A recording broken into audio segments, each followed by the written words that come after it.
Hello everyone, this is CA Pratiksha Deshmukh. Today we will understand Essay 200. Essay 200 is the very first standard of your standards on auditing, and this essay is applicable to the CA final as well as CA inter. So both the level of students can refer to this video. Okay, so let's read the title. The title of the essay is Overall Objective of Independent Auditor and Conduct of an Audit in Accordance with Standards on Auditing. Okay, you will notice that I have written the title into the two parts. This is how we are going to understand the essay. Okay, the first part is about overall objective of independent auditor and conduct of an, and second part is and conduct of an audit in accordance with standards on auditing. So we will understand this second part first. Before going further to the second part, title of the essay is very important. You should quote the exact and the accurate name of the title in the essay. Okay, so how you will remember it? This is little bit lengthy title, so how to remember it? What we will do is, while studying itself, we will link your entire content of the essay with the title, so you will be able to remember it. इससे क्या हो जाएगा कि आप exam में correct title coat कर पाओगे. And second thing is कि जब भी essay पे क्वेश्चन आता है, so you will be able to write the exact answer. आपको समझ में आ जाएगा कि ये कौन से ऐसे पे क्वेश्चन है. So this is not just about 200. Okay, this is about all SAs. So we are going to link the content with the title. तो उससे आपको हेल्प हो जाएगी कि जब भी क्वेश्चन आता है तो आप ऐसे नंबर करेक्टली कोट कर पाओगे एंड ऐसे का टाइटल एग्जैक्टली लिख पाओगे. Okay, so let's come again to the 200. So overall objective of independent auditor, this is the first thing we are supposed to understand, and conduct of an audit in accordance with standards on auditing. So let's start this conduct of an audit in accordance with standard. मतलब क्या होता है? that auditor you should comply with essays. Conduct of an audit in accordance with standard मतलब as per standard आपको audit करना है तो आपको कंप्लाई करना है. तो कंप्लाई करने के लिए auditor should have first understanding. So second requirement is auditor should have complete understanding of essay.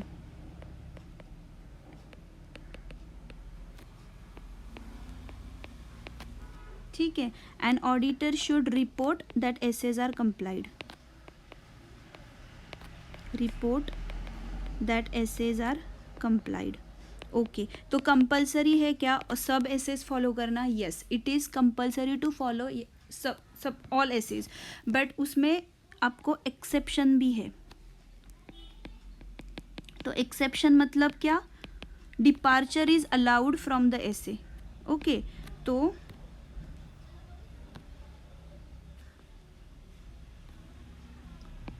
Departure is allowed.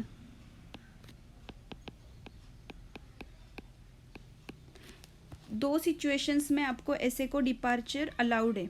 ठीक है, एक अगर ऐसे कंडीशनल है, मतलब ऐसे बोलता है कि ए एंड बी अगर कंडीशंस एग्जिस्ट करते हैं तो ऐसे आपको एप्लीकेबल, और आप जिस कंपनी का ऑडिट कर रहे हो उसमें ये दोनों भी इवेंट्स या फिर कंडीशन नहीं होते तो फिर आपको ऐसे एप्लीकेबल नहीं है. कंडीशनल है बट कंडीशंस डजंट एग्जिस्ट तो डिपार्चर अलाउड है. ठीक है, एंड सेकेंड केस, अगर ऑडिटर को in as per his professional judgement लगता है कि जो ऑडिट प्रोसीजर्स गिवन इन एसे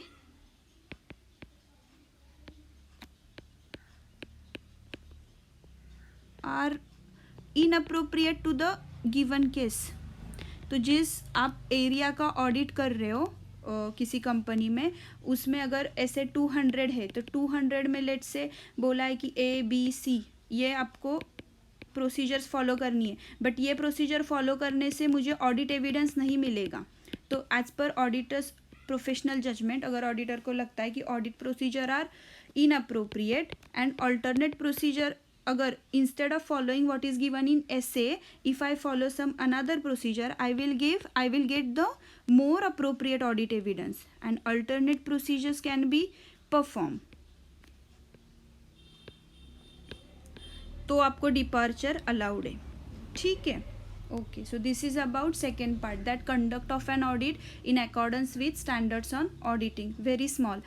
तो आपको क्या करना है, ऐसे कंप्लाई करने, conduct of an audit as per ऐसे, ठीक है. तो ऐसे कंप्लाई करना है. कंप्लाई करने के लिए पहले तो खुद को अंडरस्टैंडिंग होनी पड़ेगी ऐसे की. तो you should have the complete understanding of standard.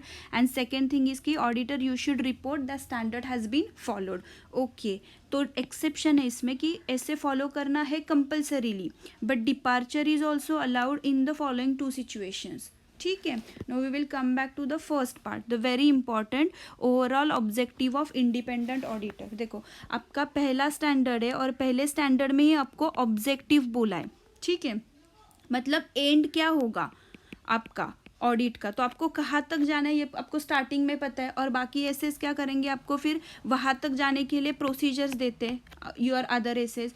और ऐसे 200 बोलता है आपका ओवरऑल ऑब्जेक्टिव क्या है, मीन्स फाइनली ऑडिटर को कहाँ तक पहुँचना है वो पता होगा. तो accordingly you will plan your audit ना, accordingly you will decide the strategies. So यहाँ पे बोला जाता है ओवरऑल ऑब्जेक्टिव. तो ऑडिटर का ऑब्जेक्टिव क्या होता है, most important is to give the opinion on financial statement. This is what the overall objective. तो ऐसे ऑडिटर ओपिनियन देता है, मतलब क्या देता है, auditor need to check whether financial statements give true and fair view. This auditor has to check. This is the overall objective of auditor, that whether financial statement gives the true and fair view of business. ठीक है. Preparation of financial statement is responsibility of management तो prepare करेंगे financial statement, but auditor उस पर opinion देंगे audit करने के बाद, that whether they are showing true and fair view. तो ये कैसे पता चलेगा वो ट्रू एंड फेयर व्यू के, उसके लिए auditor need to check whether financial statements are prepared in all material aspect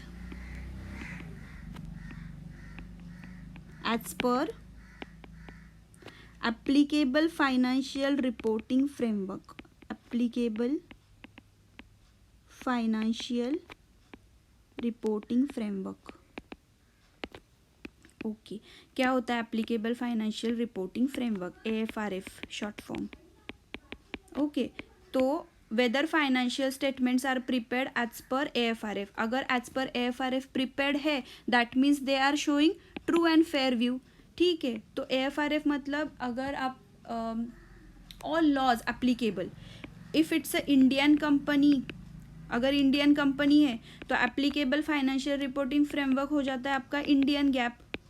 तो उसमें आपके कंपनीज एक्ट के कंप्लायंस आ गए, अकाउंटिंग स्टैंडर्ड्स आ गए, इंड एस आ गए, तो ऑल दोज.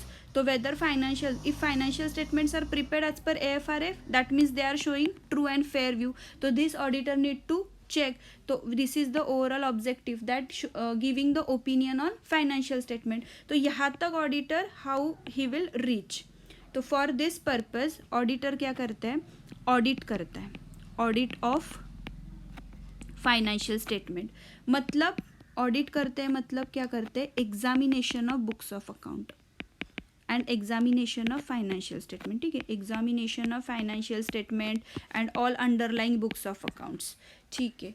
क्यों करते हैं ऑडिट, मैनेजमेंट ने तो प्रिपेयर कर दिया ना फाइनेंशियल स्टेटमेंट. ऐसा भी हो सकता है मैनेजमेंट में उनके चार्टर्ड अकाउंटेंट्स है तो उन्होंने ही किया, मतलब सही होंगे. No, this is done to enhance the degree of confidence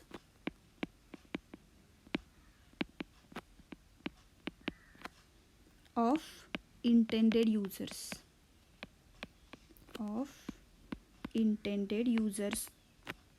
of financial statement. Okay, तो ऑडिट किया जाता है, मतलब एग्जामिनेशन किया जाता है बुक्स ऑफ अकाउंट्स का. क्यों, to enhance the degree of confidence of intended user. Intended users means all stakeholders, bankers, shareholders, suppliers, everyone.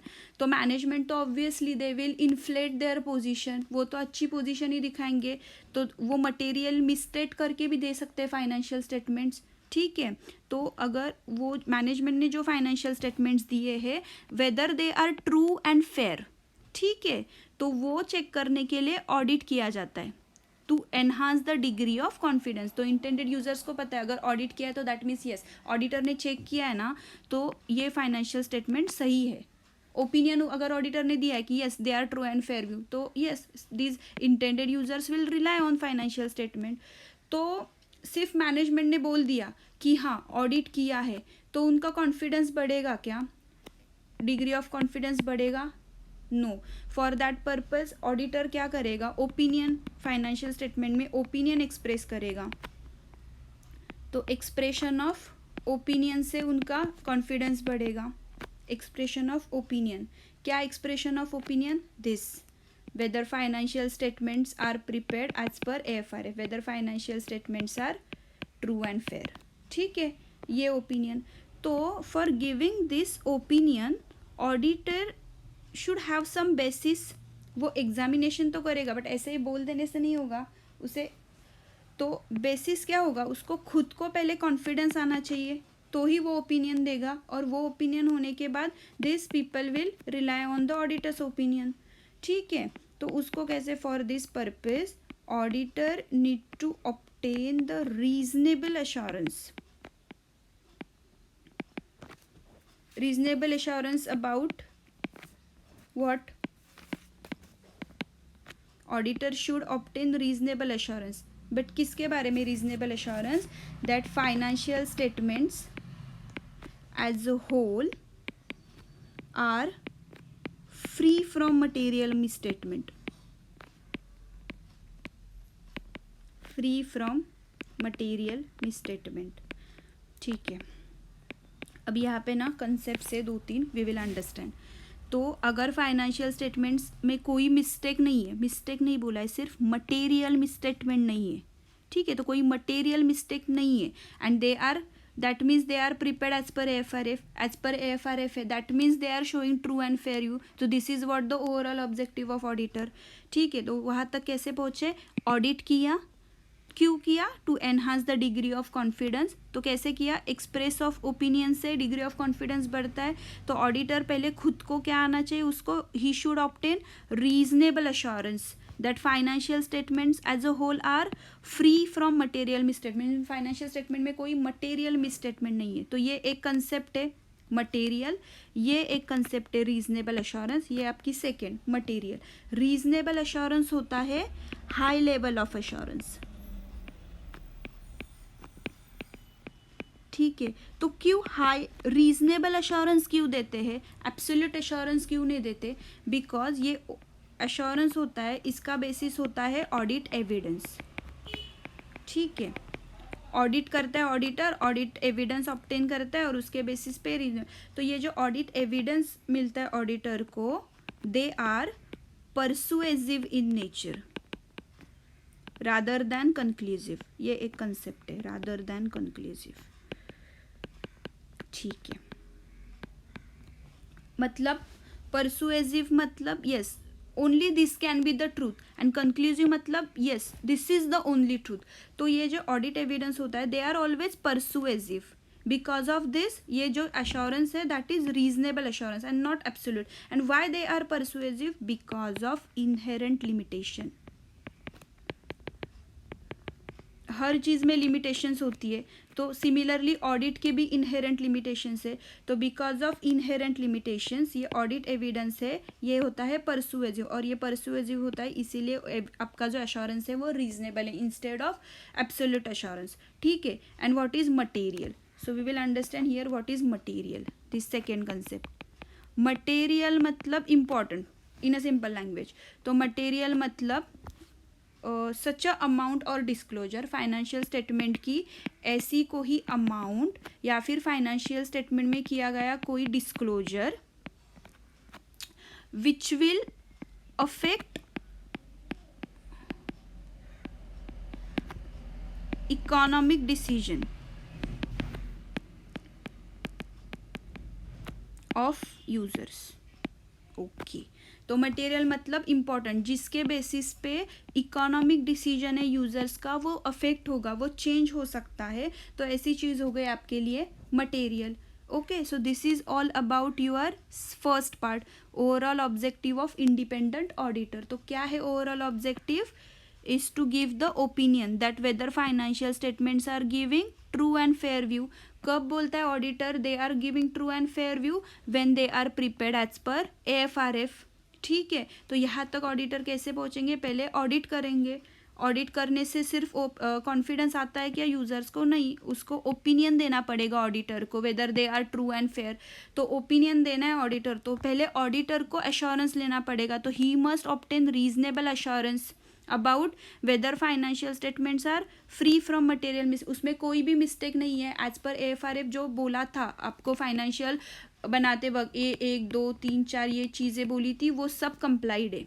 ठीक है, मतलब दे आर, उसमें कोई मिस्टेक नहीं है, ना फ्रॉड है ना एरर है. तो फिर वो मटेरियल मिस्टेक में छोटी मोटी गलती चल सकती है, 1-2 रुपये का rounding off, that's okay. But कोई मटेरियल मिस्टेक नहीं है, means auditor has obtain the reasonable assurance that financial statements are free. तो इसीलिए फिर अगर वो फ्री है that means true and fair, that means they are prepared as per AFRF.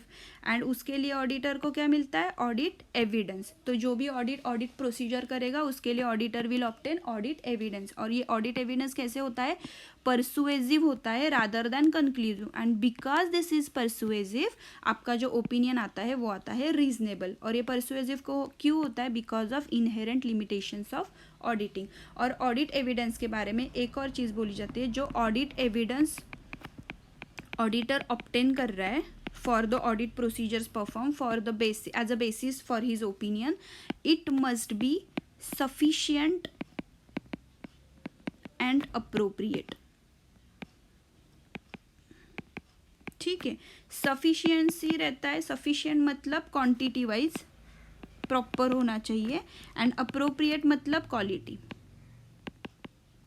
तो क्वांटिटी वाइज मतलब आपके यहाँ पे 100 ट्रांजैक्शंस थे, 100 में से आपने सैम्पल बेसिस पे 10 चेक किए, तो 10 के लिए आपने सिर्फ एक ही डॉक्यूमेंट ऑब्टेन किया, नहीं चलेगा. तो सफिशिएंट, अगर 10 चेक किए तो 10 के लिए already you are doing a sampling, तो ये सबके डॉक्यूमेंट्स आपके पास होने चाहिए. एंड अप्रोप्रिएट मतलब क्वालिटी. तो अगर आप डेटर्स चेक कर रहे हो और मैनेजमेंट ने जो आपको ऐसे लिख के दे दिया, return representation, we will understand this in your essay 580. Okay, तो रिटर्न रिप्रेजेंटेशन दिया, उस पर आप रिलाई नहीं करोगे. आप क्या लोगे? आप डेटर्स कन्फर्मेशन लोगे. तो वो हो गया. तो अगर डेटर्स चेक करो तो डेटर्स का डायरेक्ट कन्फर्मेशन लोगे, तो वो हो गया आपका क्वालिटी वाइज अप्रोप्रिएट. ठीक है, और ये आपका मटेरियल यहाँ पे जो बोला है, this concept is also we will understand essay 320. ठीक है, और essay 200 की और रिक्वायरमेंट्स है, की रिक्वायरमेंट्स. एक तो 2 पार्ट है essay के, ओवरऑल ऑब्जेक्टिव क्या है, and second we have understand the conduct of an audit in accordance with essay. तो essay की कुछ की रिक्वायरमेंट्स है. तो essay की की रिक्वायरमेंट्स क्या है? एक, auditor you should comply with ethical requirements. तो ethical requirements क्या होता है? integrity, objectivity. Auditor should be objective, he must be honest. integrity, objectivity, professional competence, professional due care.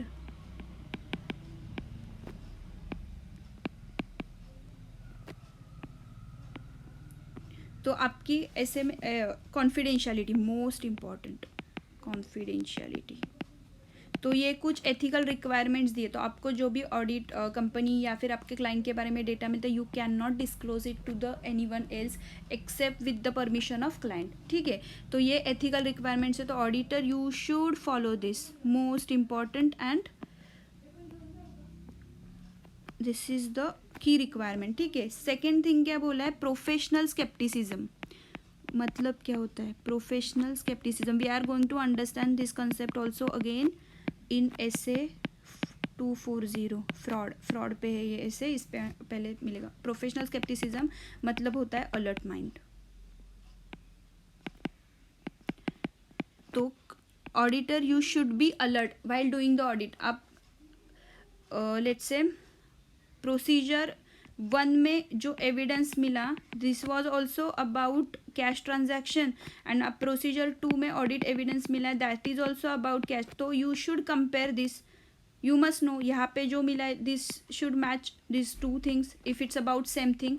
सो आपका अलर्ट माइंड कहीं कहीं पे एरर है क्या, फ्रॉड है क्या, that you should detect. And next concept is professional judgement. Judgement मतलब आप लेते हो डिसीजन कोई भी, ठीक है. और प्रोफेशनल जजमेंट मतलब by using your experience, knowledge, इसके बेसिस पे अगर आप कोई डिसीजन ले रहे हो तो दैट इज़ प्रोफेशनल जजमेंट. क्यों, कब यूटिलाइज करोगे, क्योंकि कंपनी का कोई अगर आप ऑडिट कर रहे हो तो उसमें बहुत सारे ट्रांजैक्शंस होंगे, तो it's not possible for you to check each and everything, ठीक है. तो for doing a sampling let's say, या फिर ऑडिट प्रोसीजर्स कौन से आपको परफॉर्म करने, for choosing your audit procedures. और जैसे हमने सेकेंड पार्ट में देखा और यहाँ पे दैट डिपार्चर अलाउड है ऐसे में. by using professional judgment only auditor will decide na whether the audit procedure of SA are inappropriate and which alternate can be performed. So there you have to use your professional judgment. तो requirement क्या है, ethical requirements follow करनी है. Professional skepticism and auditor you should be alert while doing the audit. Professional judgment you have to use. And second is audit evidence and audit risk. ये एक concept है, ये 4 की requirements है. तो audit evidence आपको ऑब्टेन करना है to reduce, you should obtain audit evidence. Why? To reduce audit risk. Audit risk मतलब इनअप्रोप्रिएट ओपिनियन दे दिया, ठीक है. तो ऐसा अब अगर ज़्यादा चेकिंग करोगे, जितने आपके पास एविडेंस हो गए, अगर आप कोई ओपिनियन दे रहे हो तो ओपिनियन के लिए अगर आपके पास बेसिस स्ट्रॉन्ग होगा आपका ओपिनियन का, तो obviously your opinion will be more correct. So उससे आपकी ऑडिट रिस्क मतलब इनअप्रोप्रिएट ओपिनियन की जो रिस्क है वो रिड्यूस हो जाती है. तो you should obtain audit evidence to reduce the audit risk. और ऑडिट एविडेंस कैसे होता है, ऊपर देखा, sufficient and appropriate audit evidence auditor should obtain. Okay, so this is about your essay 200. I hope you have understood. Let's quickly, we will just also review this from your institute material. I have opened it. Okay, so this is your essay 200, overall objective of independent auditor and conduct of an audit in accordance with standards on auditing. तो पहले scope दिया है essay का, ये देखो यहाँ पे बोला है an audit of financial, the purpose, देखो यहाँ पे purpose is to enhance the degree of confidence, ठीक है. देन ये सब जो हमने अभी देखा दोस्त, फिर डेफिनेशंस दी है यहाँ पे सब जो भी हमने अभी कंसेप्ट, ये ऑडिट प्रोफेशनल जजमेंट की भी डेफिनेशन, ये यहाँ पे requirements which we have understood, ethical requirement, professional scepticism, professional judgement, sufficient appropriate audit evidence and risk. तो क्यों करते हैं, टू रिड्यूस, देखो यहाँ पे to obtain the reasonable assurance, auditor shall obtain sufficient appropriate audit evidence to reduce the audit risk to acceptably low level, तो रिड्यूस करने के लिए, ठीक है. And then conduct of an audit as per ऐसे, तो यहाँ पे सब एक्सप्लेन किया है आगे द कॉन्सेप्ट्स, ठीक है. तो यहाँ पे जैसे बोला है प्रोफेशनल स्केप्टिसिज्म क्या है, reasonable assurance, risk of material misstatement. तो आपको चेक करना होता है ना कि that audit evidence are free from material misstatement. तो वो रिस्क है कि अगर मटेरियल मिसस्टेटमेंट है that means that is a risk, तो you have to reduce that risk. तो this is all about your essay 200. So let's just once we will revise the title, overall objective of independent auditor मतलब opinion देना है. तो opinion तक कहाँ कैसे पहुँचना है हमने देख लिया. And second was conduct of an audit as per standard. तो conduct of an audit as per standard मतलब you have to follow the standard. तो जैसे ही कंप्लायंस फाइनल लेवल पे तो डायरेक्टली क्वेश्चन आने के चांसेस बहुत ही कम है, बट इंटर लेवल पे yes they can ask about this. तो कंडक्ट ऑफ एन ऑडिट तो कंप्लाई होना चाहिए. फिर अंडरस्टैंड डिपार्चर कब अलाउड है, that they can ask when departure is allowed. Okay, thank you.